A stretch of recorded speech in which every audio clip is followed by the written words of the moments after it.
مساء الخير والسعادة عليكم، كل سنة وانتم طيبين وسنة سعيدة عليكم يا رب. وأتمنى تحققوا كل ما تتمنوه، واللي ما تحققش السنة اللي فاتت يحققها في سنة 2024. وصفتنا النهاردة هي طريقة عمل الليفت المخلل. هنقول سر قرمشة الليفت في معلقة واحدة. تابعي معايا الفيديو للآخر عشان تستفيدي بكل معلومة هقولها، وتشوفي الطريقة كاملة عشان تتفادي كل الأخطاء والوصفة تطلع معاكي ناجحة بإذن الله. تعالوا اقول لكم عملناه ازاي مع بعض، بس قبل ما نبدأ تعالوا نسمي الله ونصلي على الرسول صلى الله عليه وسلم. عايزة اقول لكم فعلا لو حابين تساعدوني وتشجعوني على المحتوى اللي بقدمه، حطوا لايك للفيديو وتعليق حلو منكم وشيروا الفيديو لكل اصحابكم.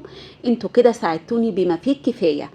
معايا هنا بقى نشوف طريقة الليفت، وهنقول سر القرمشة دلوقتي مع بعض وازاي بنخلله. انا جبت 7 كيلو من اللفت. تقدري طبعا تجيبي 5، تقدري تجيبي 3، تقدري تجيبي 2 على حسب ما انتي عايزة. طبعا المقدار دوت في ايدك، الكمية في ايدك انتي. انا اول ما جبته شلت منه التين بالسكينة كده، وشلت منه الشعيرات اللي موجودة فيه، وحطيته تحت الحنفية طبعا في طبق.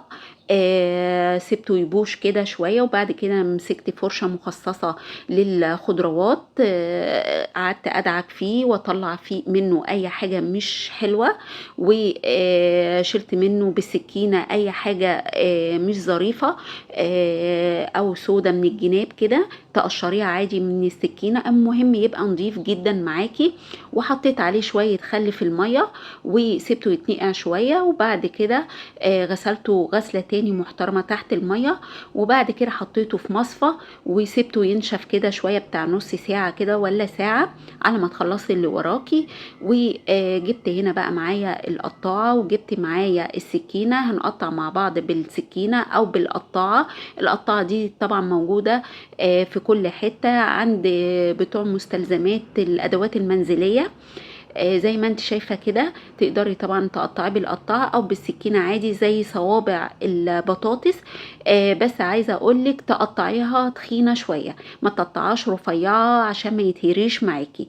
بصي هنا معايا انا بوريكي طبعا الفيديو شارح نفسه، وبوريكي كويس جدا بقطعها ازاي، وبقطعها سميكة شوية حتى لو بالقطاعة سميكة شوية عشان خاطر ما يتهريش معاكي ويفضل معاكي وقت طويل. طبعا بالذات لو انت جايبه كميه زي كده، فطبعا استحال هناكل طبعا 7 كيلو مثلا في يومين، فاكيد هيقعد معايا اسبوعين، هيقعد معايا 3 اسابيع. فلازم طبعا الصباع يكون محمل كده ويكون سميك شويه عشان يتحمل معايا درجة التخليل ويقعد معايا وقت طويل.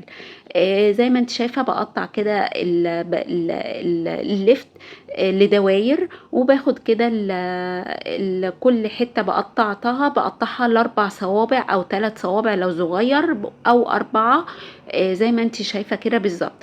والتقطيع ده في ايدك، تقدري طبعا عايزه تقطعيه بسكينه قطعي، عايزه تقطعي بالقطاع. بصي انا هنا وريتك اهو بالسكينه، قطعته بالسكينه زي ما انت شايفه. عايزه اقول لك العروش دي بقى اوعي ترميها، دي في حته تاني خالص، دي طعمها رهيب مع الطعميه. عايزه اقول لكم والجبنه بقى فظيع فظيع. اوعي ترمي العروش، العروش دي اهم من اللفت نفسه.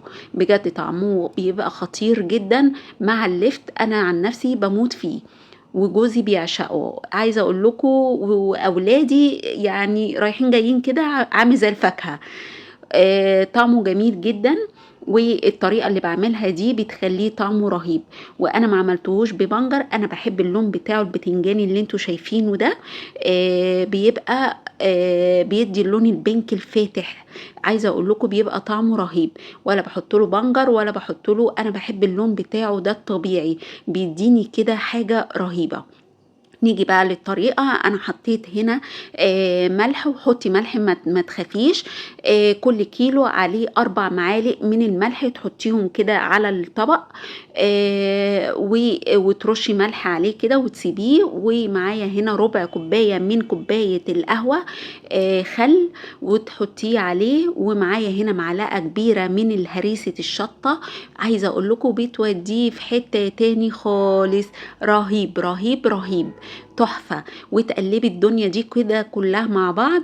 عايزة اقولك حطينا ملح، حطينا ربع معلقة من ربع كوباية من الخل، كوباية القهوة. ولو الخل مش مركز معاكي تحطي نص كوباية، ولو مركز تحطي ربع كوباية. وحطيت شوية هريسة من الشطة، معلقة كبيرة كده من هريسة الشطة او معلقتين من المعلقة بتاعة الاكل. والملح تحطي على كل كيلو 4 معالق ملح. ولسه طبعا هنعمل المحلول بتاعه دلوقتي، وهقول لكم طبعا على التركات. وهنسيب الاطباق ديت بتاع نص ساعة كده او ساعة. هتنزل ميتها. انا اهم حاجة تنزل ميتها عشان طبعا ما ينفش معاكي في البطرمان. انا جبت هنا بطرمان، تقدري تجيبيه في اي بطرمان تحطيه في اي حاجة، بس اهم حاجة البطرمان يكون معقم كويس جدا ويكون ناشف من المية، وتكوني منشفاه خالص. وهنبدأ نعبي هنا معانا الليفت. وعايزة اقول لكم المية بتاعته نزلت، اوعي ترمي المية لان الفوائد كلها نزلت في المية.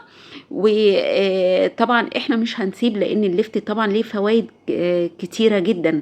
فالمية دي مفيدة جدا، ما نرميهاش. في ناس بترميه وفي ناس بتحط له يعني بتحط عليه توم. انا مش مستحب خالص ان انا احط عليه توم، لان التوم يعني انت طبعا هتفطري الصبح وعايزة تنزلي شغلك او جوزك ينزل شغله، فالتوم طبعا يعمل برضو ريحة طبعا الصبح، فمش بيبقى مستحب ان انت اصلا تحطيه ولا في فطار ولا في غدا ولا في عشاء.